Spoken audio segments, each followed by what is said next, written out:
The police lights painted our garage walls red and blue the night my sister decided I was disposable. I was 19, barefoot on cold concrete, still wearing my Cincinnati Community College hoodie, when an officer took my wrists and turned them gently behind my back. The metal cuffs clicked shut with a sound I can still hear if the room is quiet enough. On the workbench sat a gray metal lockbox I had never seen before. Inside it, they said, were stolen prescription opioids and forged inventory sheets from North River Medical Group, the private clinic where my sister Vanessa worked. My name was written across the top of one of the forms. "They're not mine," I said. I remember how steady my voice sounded, how wrong that steadiness felt. My father didn't look at me. He stood near the doorway in his church deacon jacket and said, "Don't make this worse. We can't survive another scandal." My mother's fingers dug into my wrist. "Everything will be fine. Honey, just cooperate." 16 years later, in a courtroom packed with reporters, her name would be the one the prosecutor called. But that night, under the hum of our garage lights, it was mine. Earlier that evening, nothing had felt dramatic. We had eaten meatloaf at the dining room table like we did every Sunday. My father talked about the church budget meeting and how reputation is everything in a small community. He said it the way other men say grace. Vanessa had come straight from work, still in her tailored navy blazer, her ID badge clipped neatly to her lapel. She looked tired in the polished way. Successful people look tired. When I mentioned that I was filling out applications for a nursing program in the fall, she smiled too quickly. "That's ambitious," she said, taking a sip of water. "Healthcare isn't as simple as it looks." I had laughed, not understanding the weight behind her tone. After dinner, I went upstairs to finish an essay. 20 minutes later, I heard the knock. Not a normal knock. 3 sharp strikes that echoed through the hallway. My father opened the door. Voices. Low at first, then firm. By the time I reached the top of the stairs, 2 uniformed officers were standing in our entryway. They asked for Lauren Mitchell. I stepped forward. They said they had received an anonymous tip linking stolen controlled substances to our address. My stomach dropped. Not because I knew what they were talking about, but because my father's face had gone pale in a way I had never seen before. The officers moved through the house with quiet efficiency. Vanessa stood beside my mother, whispering something I couldn't hear. When they reached the garage, she followed.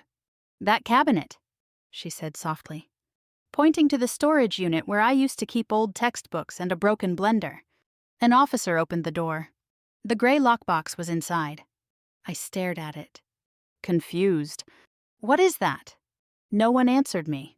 When they lifted the lid and pulled out sealed pill bottles and printed inventory forms, Vanessa covered her mouth as if she might be sick. "I told her this was dangerous," she said, her voice trembling just enough. "I told her she couldn't fix it this way." "Fix what?" I asked. "Vanessa. What are you talking about?" She looked at me like I was a stranger. "She said she'd move some inventory off-site." Vanessa continued, addressing the officers now. "Just temporarily. She said it would balance out." The officer turned to me. "Is this your handwriting?" He held up a form with my name signed at the bottom. "It looks like mine," I said, feeling my throat close. "But I didn't write that. I've never even been inside your clinic." My father's jaw tightened. "Lauren." That was the tone he used when I was about to embarrass him in public. The officers found no drugs in my room, no cash, no messages on my phone. But the box had been in the garage cabinet that belonged to me. That was enough. We ended up in a small interrogation room at the county station before midnight. The fluorescent lights buzzed overhead. A public defender introduced himself and began talking about plea options before I fully understood the charges. "If you fight this and lose," he said, flipping through paperwork, "you could be looking at over 20 years. If you accept responsibility, the state is willing to recommend 16. 16, I repeated. I didn't do anything. My mother leaned forward. "Sweetheart, think long-term. If this goes to trial, it'll be in the papers. Your father could lose his position at church. Vanessa's career? This isn't about her career, I said. My father finally looked at me. His eyes were hard. This is about all of us. Vanessa was brought in briefly to give a statement. She described me as stressed, overwhelmed, impulsive. She said I had asked her for help fixing inventory discrepancies. She said she loved me and hoped I would get help. Each word was placed carefully, like stepping stones across water. When the defender asked if I wanted to withdraw the preliminary agreement and risk trial, my mother squeezed my hand again. "Everything will be fine," she whispered. "We'll fix it later." Later. I searched Vanessa's face one last time. "Did you do this?" I asked. She tilted her head slightly, the way she did when she wanted to appear patient. "You always make things harder than they need to be." The officer cleared his throat. Papers slid across the metal table. My father said, "Sign it." I realized then that no one in that room was fighting for me. I signed. An hour later, I was led back through our front yard in handcuffs. The neighbor's porch light flicked on. I saw curtains shift in the window across the street. My father closed the front door before the cruiser pulled away. Vanessa stood just inside the hallway light, her hand resting on my mother's shoulder. That was the night my family chose their reputation over my freedom. I believed my mother when she said everything would be fine. I didn't yet understand that fine meant 16 years. The courthouse smelled like old paper and burnt coffee the morning I agreed to disappear for the sake of my family's honor. I was 19, wearing a pair of slacks borrowed from my cousin and my mother's pale blue cardigan. It hung a little too loose at the shoulders. I remember thinking I looked like a child playing dress-up in someone else's life. My father walked 3 steps ahead of me through the metal detectors at the Hamilton County Courthouse. He didn't slow down to match my pace. Vanessa walked beside my mother, holding a tissue she hadn't used yet. My name was printed on the docket screen in bright digital letters. State of Ohio versus Lauren Mitchell. Seeing it there felt unreal, like I was looking at someone else's mistake. My public defender met us near the courtroom doors. He looked tired, not cruel. "Just tired. We can still reconsider," he said quietly.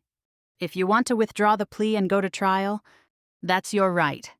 "And if we lose?" my father asked. The defender hesitated. "Given the paper trail and your sister's testimony, you could be looking at 20 to 25 years.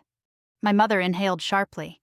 "If she accepts responsibility," he continued, "the state is recommending 16 with eligibility for parole after a portion is served." 16. It sounded smaller than 25. That was the trick. "We don't have the money to drag this out," my mother said quickly. "We can't afford a private attorney." My father nodded once. "We are not turning this into a spectacle." I looked at Vanessa. She avoided my eyes, staring down at her clasped hands like she was praying. Inside the courtroom, everything felt too quiet. The wooden benches were half full. A reporter sat in the back row with a notepad. I wondered who had tipped him off.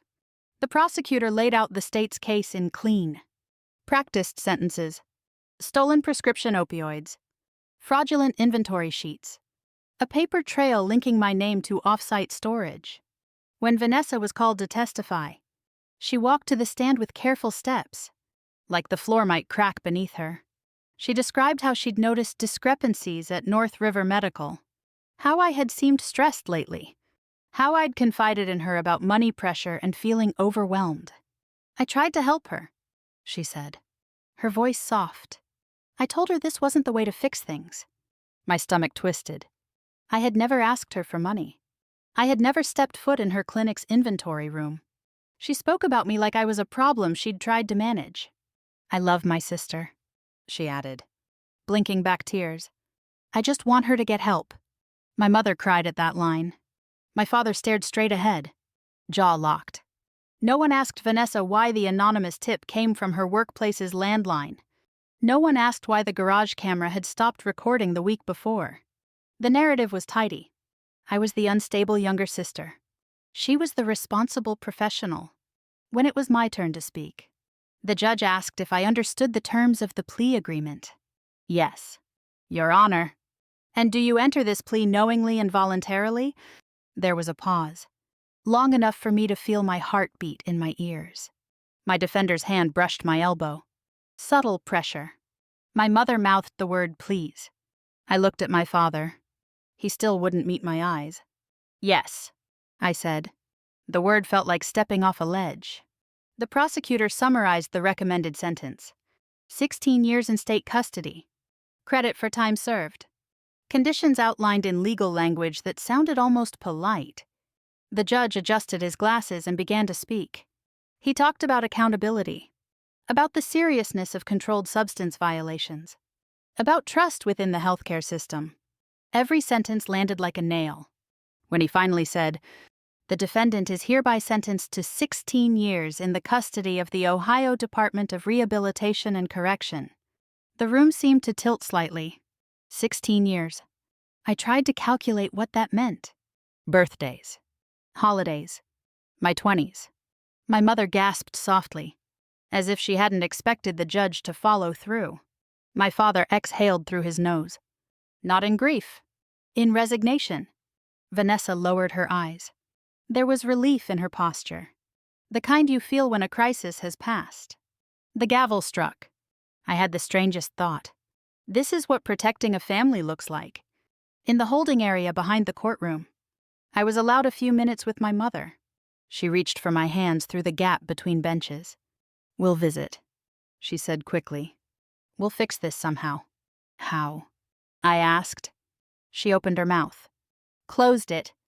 "Your father's blood pressure has been terrible," she whispered instead. "This would have killed him." "So this won't?" I asked. She flinched. My father didn't come back to see me before they transported me to the county jail.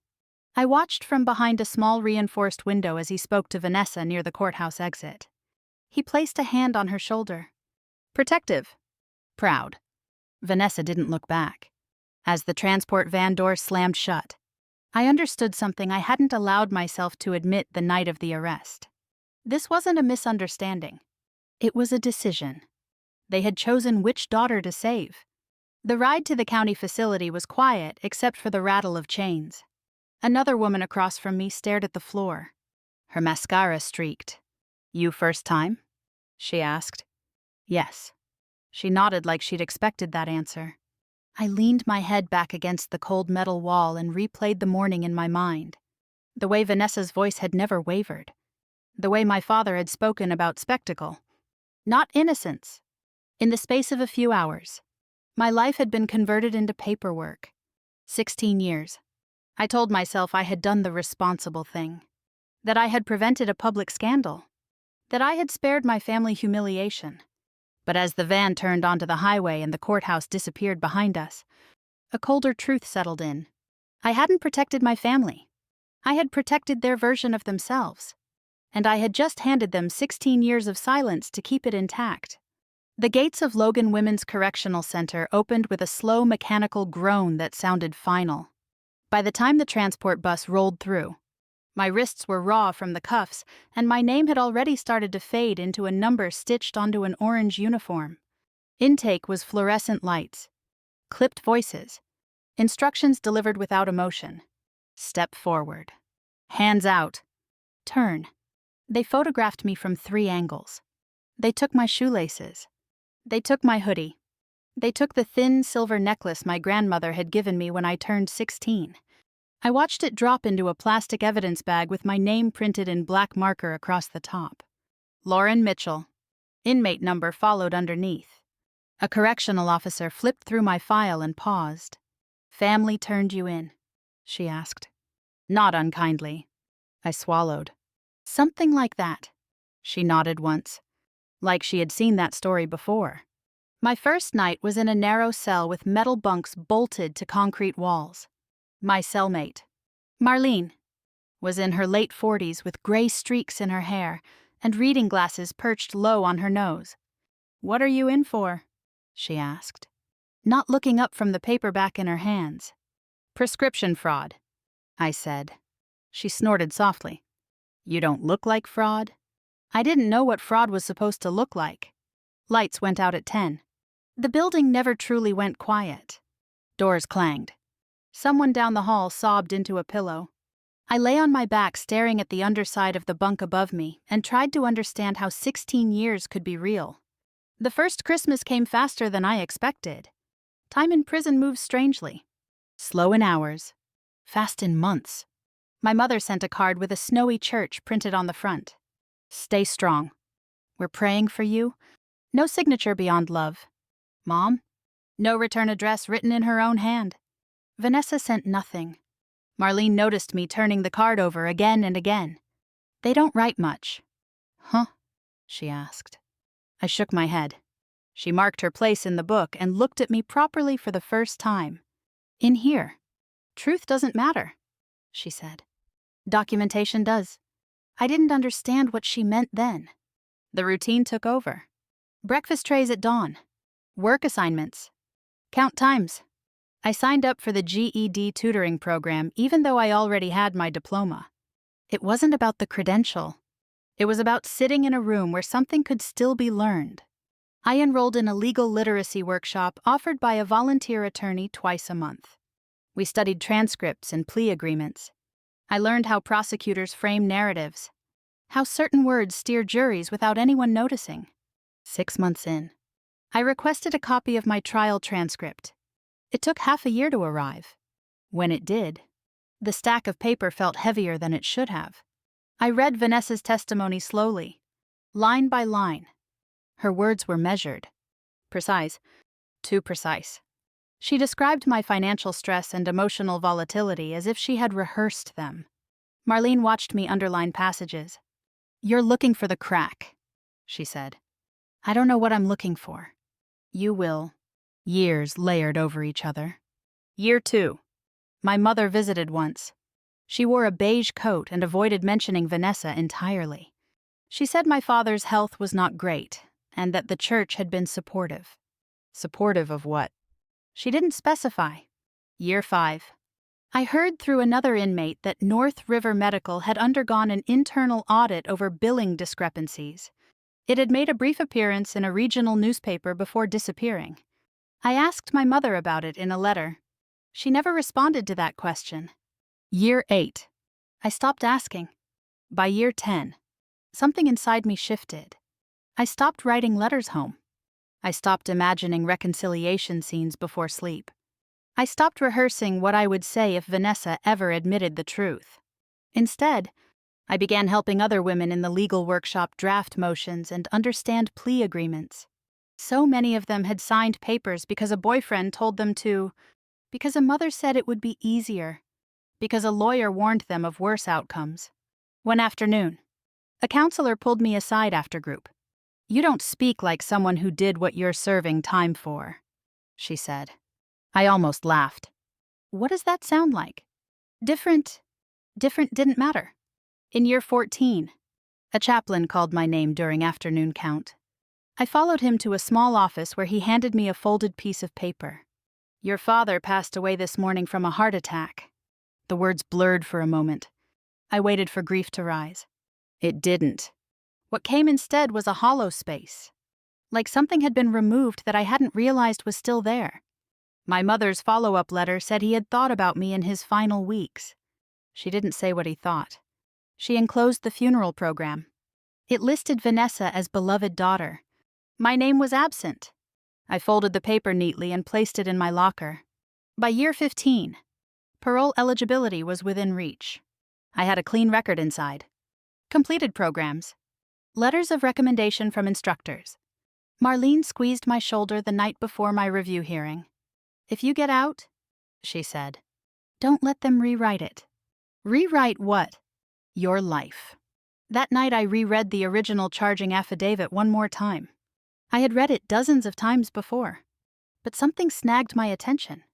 The timestamp on the anonymous tip logged by police was earlier than I remembered from testimony. A difference of hours. It had never registered at 19. Now it did. The morning the gates opened for me. There was no family waiting beyond the fence. No apology.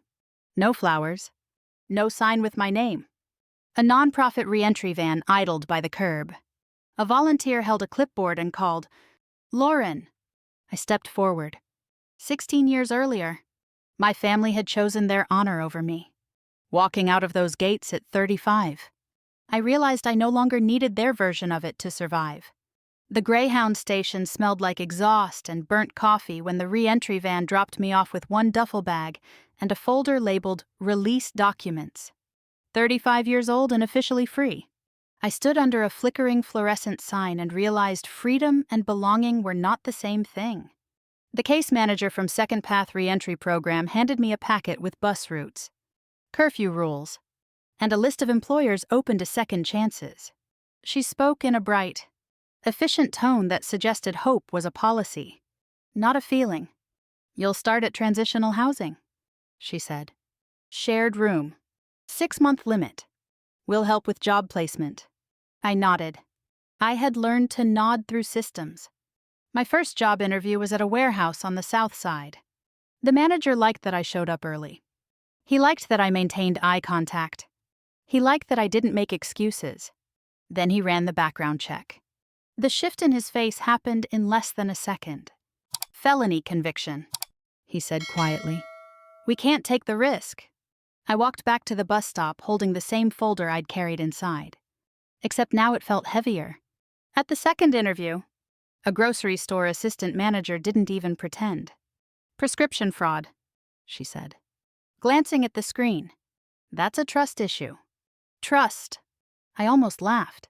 After 4 rejections, Second Path connected me with a domestic violence support center willing to hire returning citizens for administrative roles. The executive director, Carla Jennings, was a tall woman with silver braids and sharp eyes. "Your past doesn't scare me," she said during our meeting. "Silence does." I didn't fully understand what she meant then, but I took the job. Answering phones, filing restraining order paperwork, coordinating intake appointments. It wasn't glamorous, but it was steady. The women who walked through our doors carried bruises that didn't always show on skin. Their stories had a familiar rhythm. Pressure, isolation, someone else deciding what was best. One afternoon, while organizing archived case files, a volunteer glanced at my intake badge. "Mitchell," she said. "Any relation to Vanessa Mitchell from North River Medical?" The name landed like a dropped glass. "She's my sister," I answered carefully. "Oh," the volunteer said, eyes widening slightly. "She spoke at a healthcare leadership luncheon last year. Very polished." Polished. That night, alone in my small transitional housing room, I searched Vanessa's name online for the first time since my release. LinkedIn profile. Healthcare Operations Director at North River Medical Group. Award certificates. Conference panels. A photograph of her in a navy suit shaking hands with a city council member. One headline caught my eye. North River Medical undergoes routine audit. No charges filed. Routine. I read the article twice. 3 years earlier, the clinic had been reviewed for billing irregularities involving controlled substances. The investigation had been resolved internally. Resolved. At work, I began speaking up during staff discussions about coercion and plea deals. I noticed how many clients accepted charges not because they were guilty, but because someone told them fighting would make things worse. Carla invited me to sit on a local justice reform panel one evening. I hesitated. My name in public still felt dangerous. "You don't have to share details," she said. "Just your perspective." I agreed. The panel was held in a modest community center. Folding chairs. A small crowd. I spoke about how plea agreements function under pressure, about how family expectations can shape decisions inside interrogation rooms. I did not mention Vanessa. I did not mention North River. Afterward, a freelance journalist approached me. "Would you ever tell your story on the record?" he asked. I thought about the courtroom, about the way Vanessa's voice never shook. "Yes," I said, but carefully. 2 weeks later, the Chicago Community Ledger ran a feature titled "Former Inmate Advocates for Plea Deal Reform." My name appeared in print for the first time in 16 years. I described accepting a plea to protect family reputation. I said nothing about fraud. Nothing about emails. Nothing about clinics. The article circulated modestly at first. Advocacy groups shared it. A few strangers sent messages of support. Then an email appeared in my inbox from an address I didn't recognize. Please stop speaking publicly about your case. This is damaging. No signature.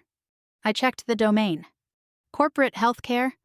The next day, my phone rang from an unfamiliar number. Lauren. My mother's voice sounded thinner than I remembered. Yes. Your sister is upset about that article, she said carefully. She says it's reopening wounds. Whose wounds? I asked. Silence. She has lawyers now, my mother added softly, as if that were a warning. That word stayed with me long after the call ended. A week later, near closing time at the center, a man in his late 60s asked to speak with me privately. He introduced himself as Harold Klein, former billing coordinator at North River Medical. I read your article, he said, sitting across from me in the small conference room. Some details sounded familiar. He opened a manila envelope and slid it across the table. Inside were photocopies of internal audit notes, inventory discrepancies, corrected logs, email fragments. One line had been circled in red ink. She'll take the fall. Mom will handle it. The sender's name was printed clearly at the top. Vanessa Mitchell. The timestamp was 2 days before my arrest. I stared at the date. Then at Harold. The anonymous tip, he said quietly, came from a landline registered to North River. Not your house? For 16 years. I had carried the weight of a story that never felt fully mine. Now I was holding proof that I hadn't imagined the fracture. I slipped the papers back into the envelope carefully. Freedom had felt fragile when I stepped out of prison. That night, sitting alone with that envelope in my lap, it felt something else entirely. Directional. I opened the manila envelope at my kitchen table long after midnight, when the building was quiet and no one could see my hands shake. The photocopies were grainy but legible. Internal audit summaries from North River Medical. Inventory logs with highlighted discrepancies. A partial email thread printed across 3 pages. One line had been circled in red ink. She'll take the fall. Mom will handle it. The sender, Vanessa Mitchell. The timestamp, 2 days before my arrest. I read the line again. Then again. The anonymous tip that sent police to our house hadn't been a reaction to something discovered. It had been part of a plan already in motion. The next afternoon, I met Harold Klein at a small cafe near the river. He stirred his coffee without drinking it. They were missing product for months, he said. Controlled substances. Not huge amounts at first. Enough to adjust quietly. And Vanessa supervised inventory. I asked. He nodded. She was responsible for reconciliation reports during that quarter. Why didn't anyone report it? He gave me a tired look. Clinics protect themselves. Audits get labeled administrative errors. It's cheaper that way. He slid another document across the table. A copy of an early draft report. My name isn't on this, I said, scanning the page. It wasn't, he confirmed. Not until after the audit meeting. My pulse thudded in my ears. And the anonymous tip? I asked. Harold leaned back. Came from the clinic's landline. I checked. It was logged internally. Not from our home. Not from me. That night, I brought the envelope to Carla. She listened without interrupting as I explained the timeline. You need a lawyer, she said simply.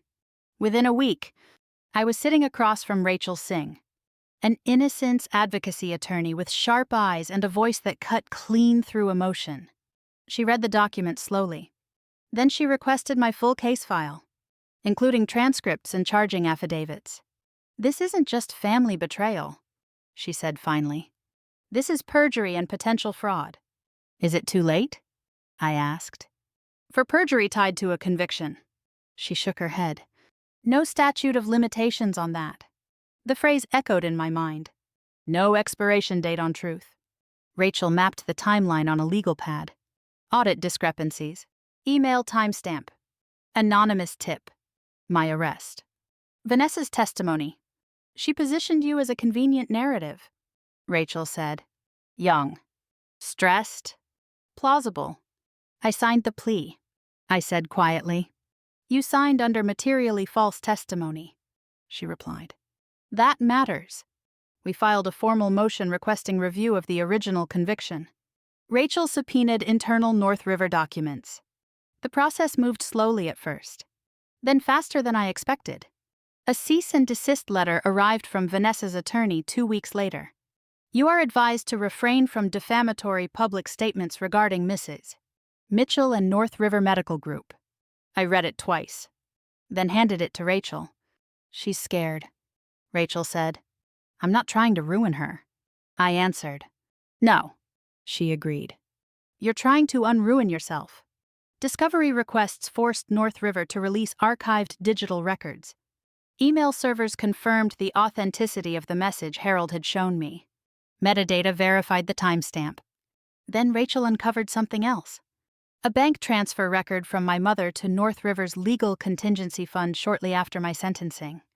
A significant amount. I stared at the document in disbelief. She financially supported their defense structure, Rachel explained. It doesn't prove conspiracy, but it suggests awareness. I called my mother that evening. Did you know? I asked without preamble. Knew what? She replied too quickly. That the inventory discrepancies existed before my arrest. Silence stretched across the line. There were inconsistencies, she said finally. But your father was already unwell. Another scandal would have destroyed him. So you chose her. We chose stability, she whispered. Did you know I was innocent? I pressed. A long breath.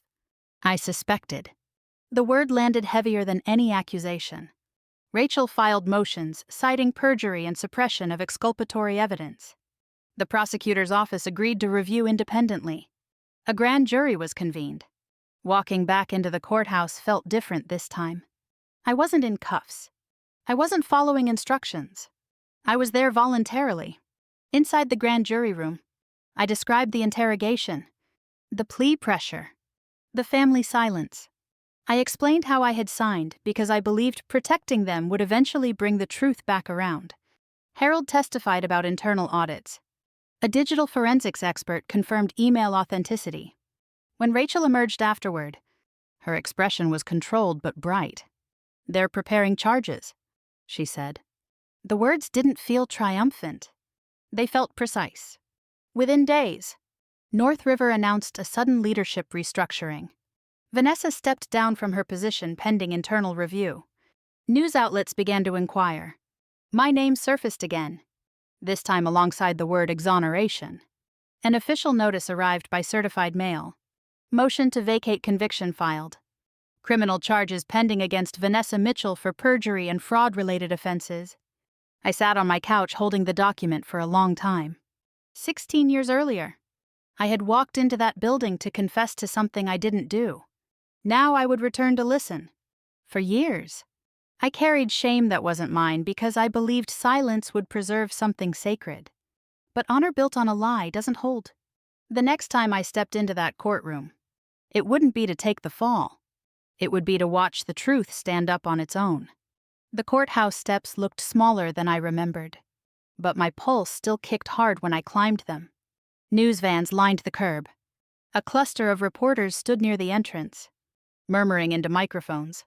For a moment, I saw myself at 19 in borrowed slacks, head down, trying not to be seen. This time, I walked through the front doors without chains. Inside, the hallway hummed with low voices and camera shutters. My name appeared on the docket board again, but not under defendant. Lauren Mitchell, motion to vacate. And beneath it, in a separate listing, The People versus Vanessa Mitchell. The courtroom was nearly full. Journalists occupied the back row. A few members of our old church sat stiffly near the aisle. My mother was in the second row, alone, hands folded tightly in her lap. Vanessa stood at the defense table beside her attorney, dressed in a tailored gray suit. Her hair was pulled back neatly. She looked composed, polished. For a second, our eyes met. There was recognition there. Not warmth, not apology. Recognition. The prosecutor rose first. Your Honor, the state brings charges of perjury, insurance fraud, and evidence tampering against Vanessa Mitchell. The words echoed in the room with a clarity that felt almost surgical. Specifically, he continued, false testimony provided during the sentencing of Lauren Mitchell, leading to a wrongful conviction. My name spoken plainly, not as an accusation, as a fact. Vanessa's attorney shifted beside her. She kept her chin lifted. Then the prosecutor read the line I had memorized from the email. She'll take the fall. Mom will handle it. The email was projected onto the courtroom monitor.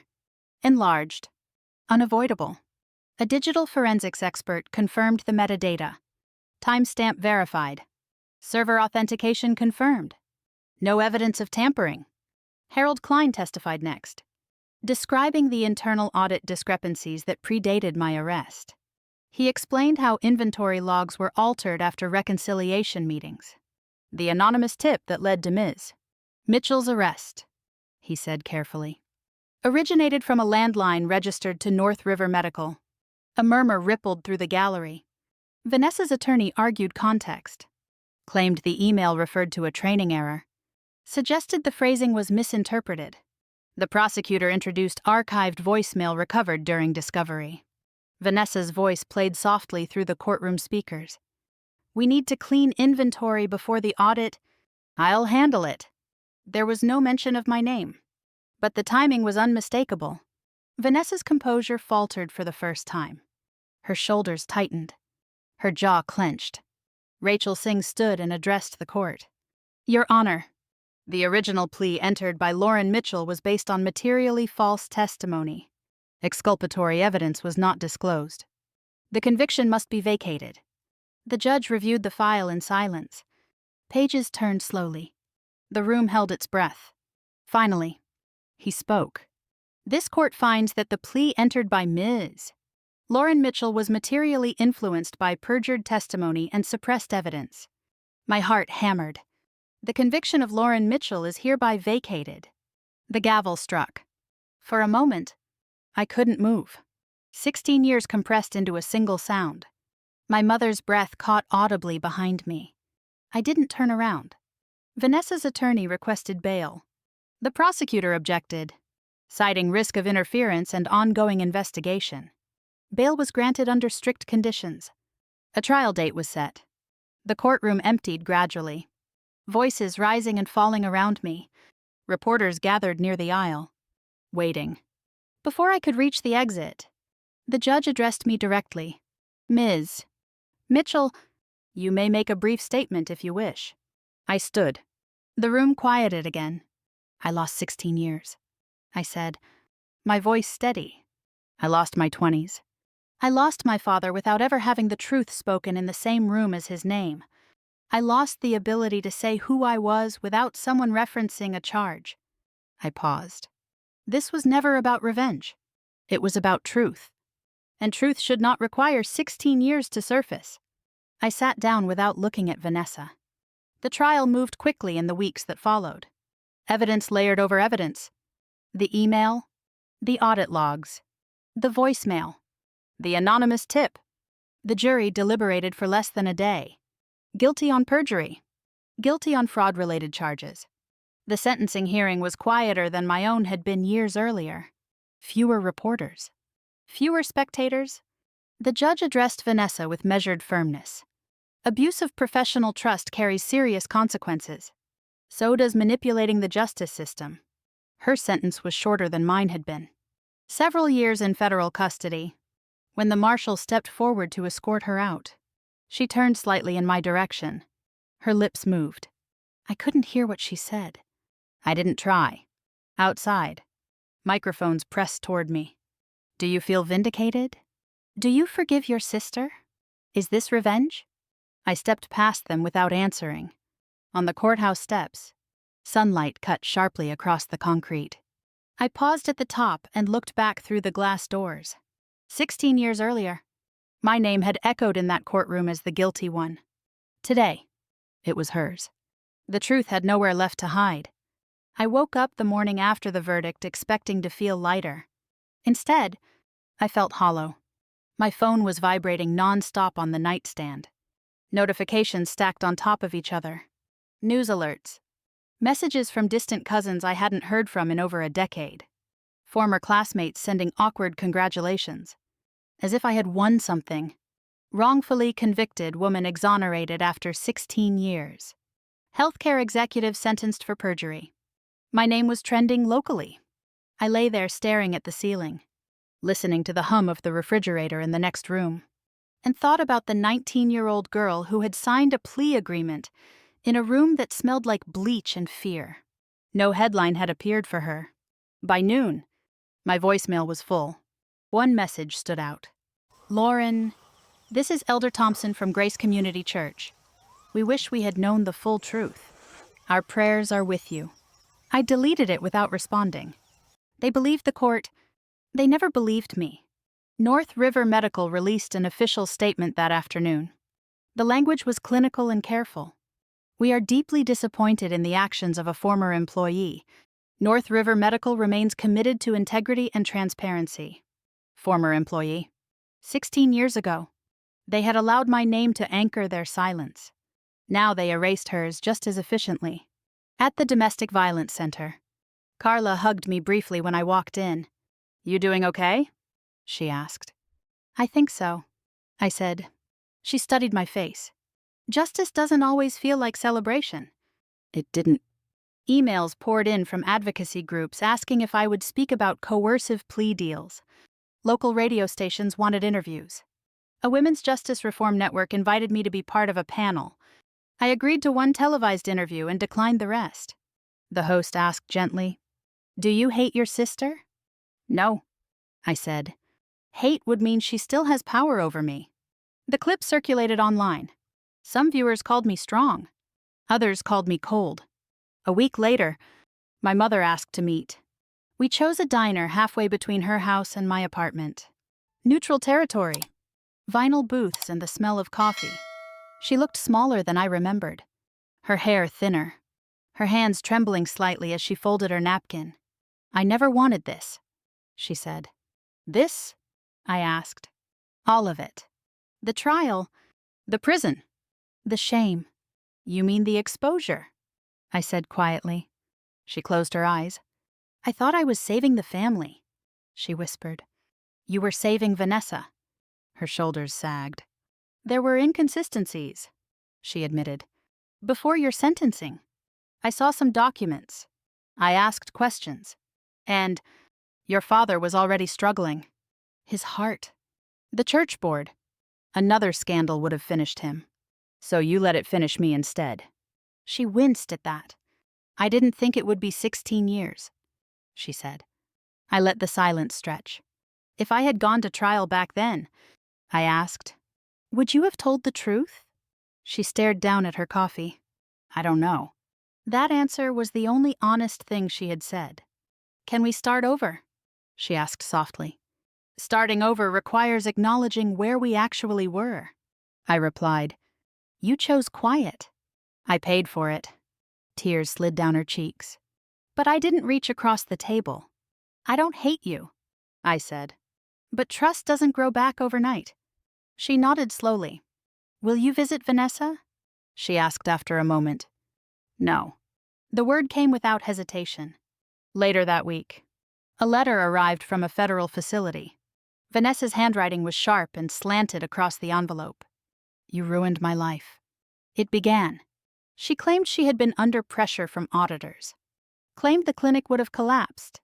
Claimed I could have refused the plea if I truly believed in my innocence. You always made things dramatic, she wrote. I did what I had to do. There was no apology. No acknowledgement of the 16 years. The final line read, You could still make this easier if you wanted. I tore the letter in half before I finished the second page. A month after the sentencing, I walked back to the courthouse alone. No cameras. No reporters. I sat on the stone steps and watched strangers pass by. Briefcases in hand. Conversations ordinary and unremarkable.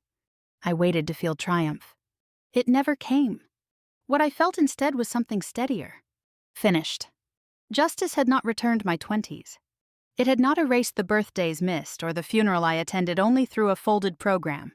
But it had restored something essential. My name.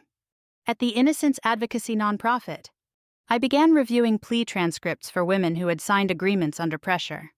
I saw my own story in the margins of their paperwork. He said it would be easier. She said it would protect the kids. My lawyer said I couldn't win. One afternoon, a woman my mother's age approached me after a small community forum. I stayed quiet once, she said, voice trembling.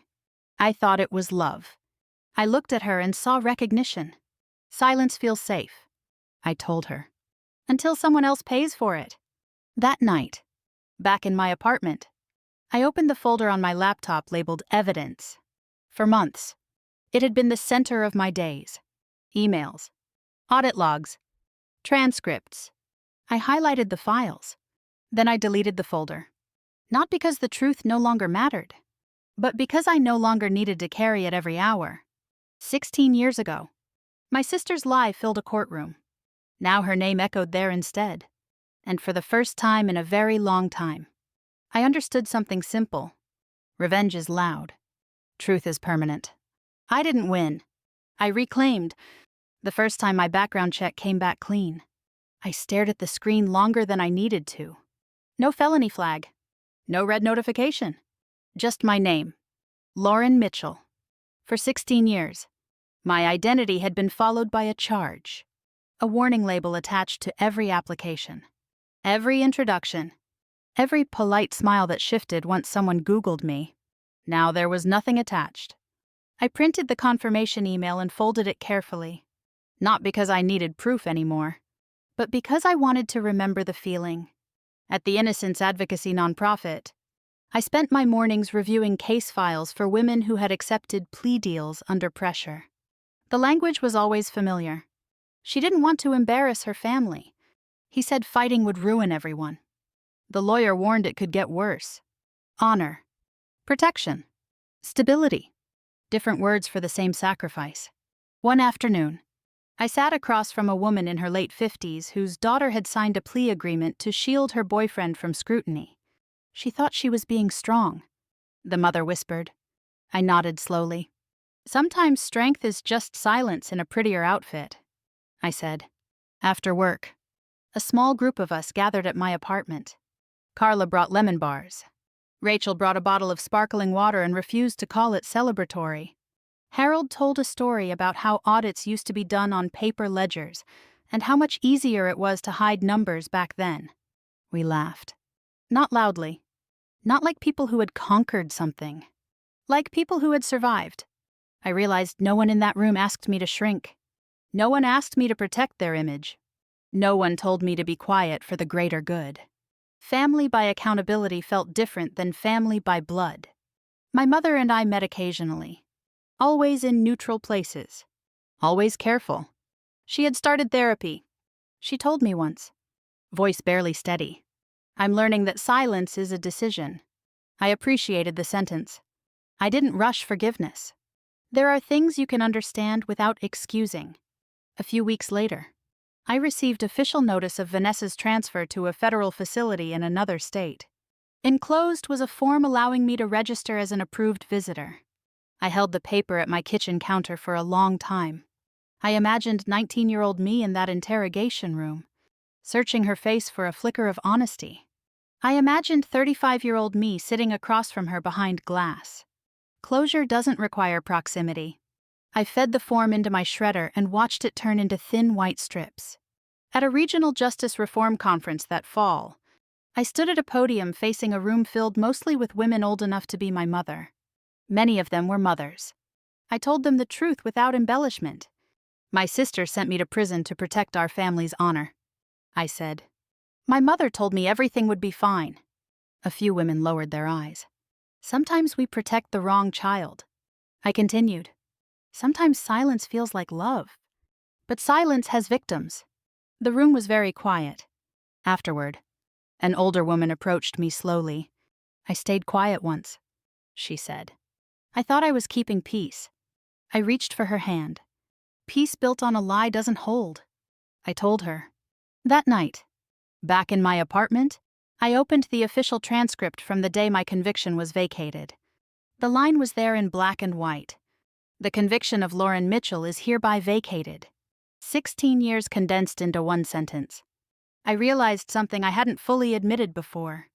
I had waited for that courtroom moment not because I wanted my sister to suffer, but because I needed reality restored. I needed the story corrected in public, not just in my own mind. Truth doesn't erase lost time, but it stops the bleeding. Sometimes people ask me if I regret signing that plea at 19. I regret trusting silence. I don't regret surviving. If you've listened this far, maybe you've felt something in your chest while hearing this. Maybe you've been the one told to keep quiet for the sake of the family. Maybe you've watched someone take the fall because speaking up felt too dangerous. If that's you, I want you to hear this clearly. You are not disloyal for telling the truth. You are not dramatic for remembering what happened. And you are not required to reconcile just because the world prefers tidy endings. I would really like to know what you think. If you had been 19 and your own family asked you to take the blame to protect their reputation, what would you have done? Do you believe my mother knew more than she admitted? Would you have visited your sister after everything? Share your thoughts. These conversations matter more than headlines ever did. And if stories about family drama, betrayal, hidden truth, and the moment the tables finally turn speak to you, stay with me. There are more stories here about women who were told they were not worth the trouble and proved otherwise. 16 years ago, they said everything would be fine. They were wrong about that. But they were wrong about something else too. I was always worth the truth. And so are you. This story is fictionalized for dramatic effect.